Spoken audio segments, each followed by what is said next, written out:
Hello class, this is my presentation on the death of Ivan Ilyich, made in 1886 by Lev Nikolaevich Tolstoy. Now, the title's pretty descriptive. This, if you haven't read the story, this is a story about the death of someone, the death of Ivan.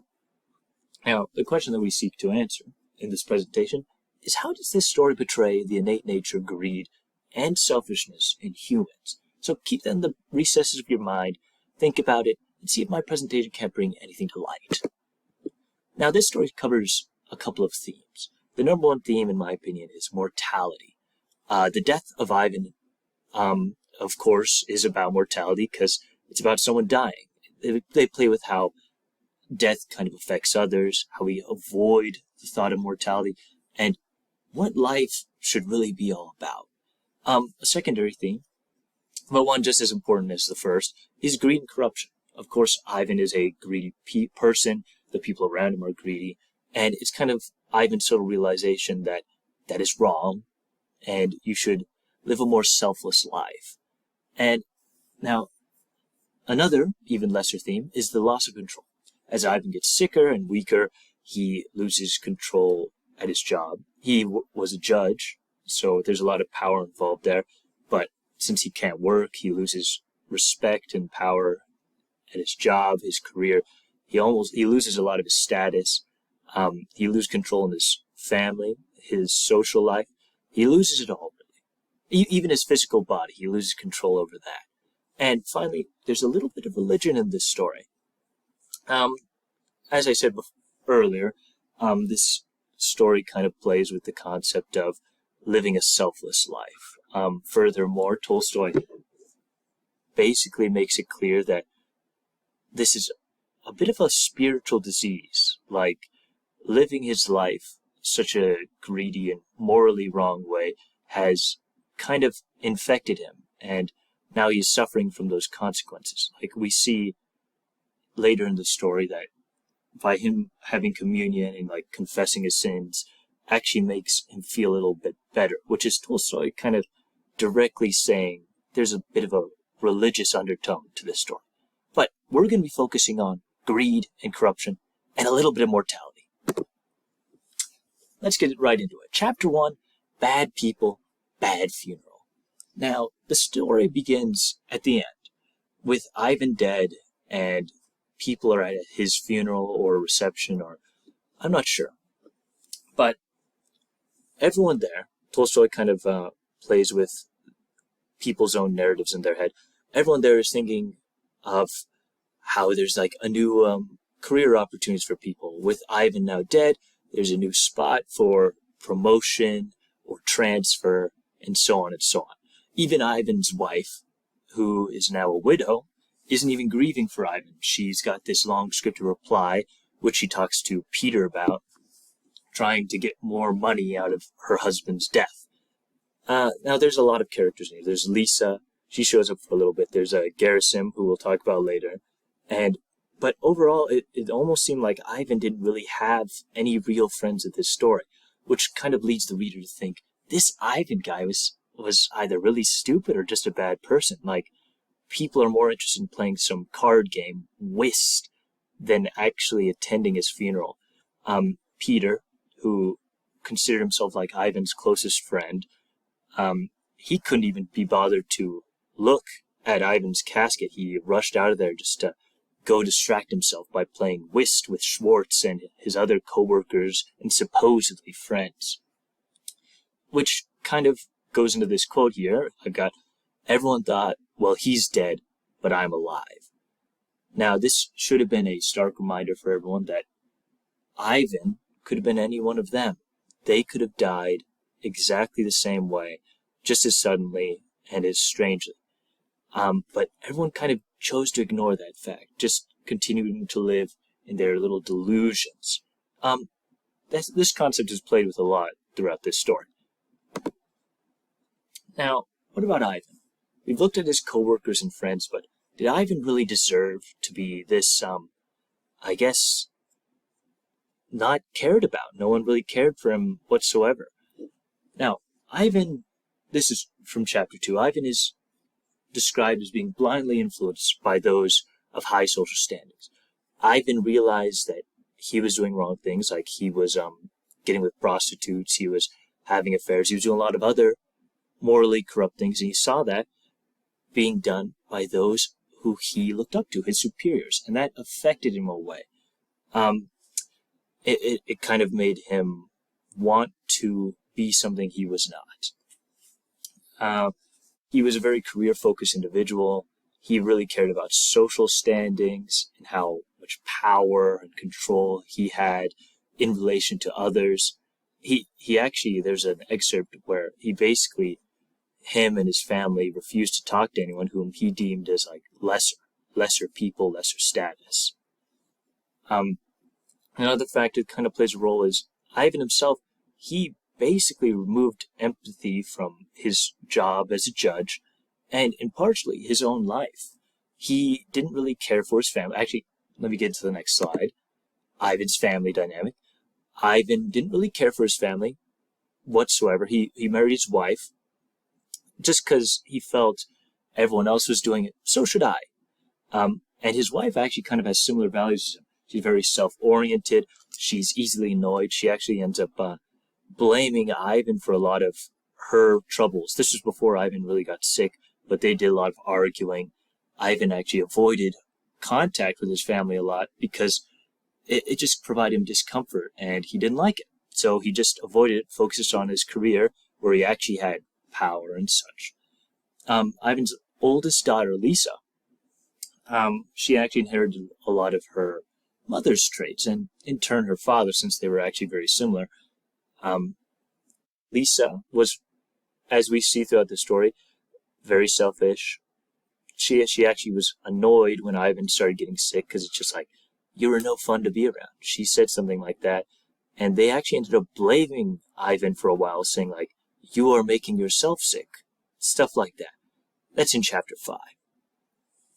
Now, the final member of Ivan's family is Ivan's young son. I repeat myself there. Don't read that. Now, he doesn't show up very much in the story up until the end, but Ivan viewed him as pathetic in one of the earlier things. Because, in truth, Vasya is probably one of the most empathetic characters in the story. And I said empathetic. He has a lot of empathy for the others, which Ivan kind of viewed that as a bit of a weakness in him before, of course, Ivan was relying on it in his sickness. Now, there's a couple more stories that are characters that are significant in this story. The first is Garrison. Now, Garrison kind of encapsulates the opposite of Ivan as a person. He's strong and healthy, unlike Ivan, who is dying and suffering. He's poor, and most of all, he's compassionate towards others. He's honest. He realizes that we're all going to die, and he wishes to show Ivan the same compassion and empathy that he wants to receive himself. Garrison encapsulates the right way to live, while Ivan encapsulates the wrong way to live by being socially acceptable to everyone, but really having nothing at all. Now, Vasya, who we talked about in the previous slide, he was actually one of the more compassionate characters in this story. He had an almost limitless love for his father, which kind of comes with age. Like, the older you get, the more you kind of value material things like wealth, and you kind of put love and caring about others on the sideline because you're looking out for yourself first. However, Vasya, Ivan viewed as uncorrupted by greed, and is actually one of the few characters in the story that empathizes with Ivan's suffering and pain. Now, how did this disease and suffering actually help Ivan? Now, when Ivan was losing his strength, his control over his own life, it helped him realize that he'd been living life the wrong way.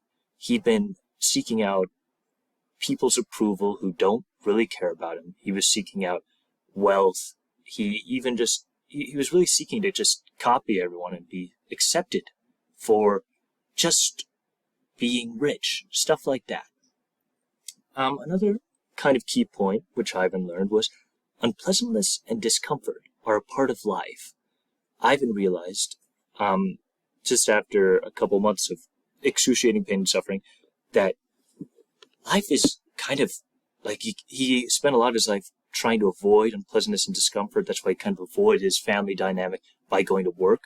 But with this disease, there's no escaping from it. He can't focus on his work to get out of it. He can't seek reprieve from doctors. He thinks he has control over his own life, but in reality, he doesn't.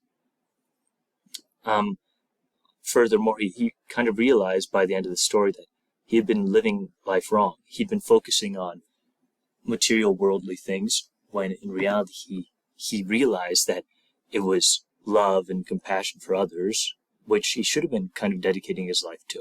And by the end of the story, we hear Ivan realize that he was actually being selfish in hating his family members, blaming them, all because he was a bit jealous of their healthiness, and he asks them to forgive him, even though they're the object of so much of his scorn, so much hate, but he actually forgives them. I thought the ending of the story was very good. Hit me right in the feels, if I'm being honest.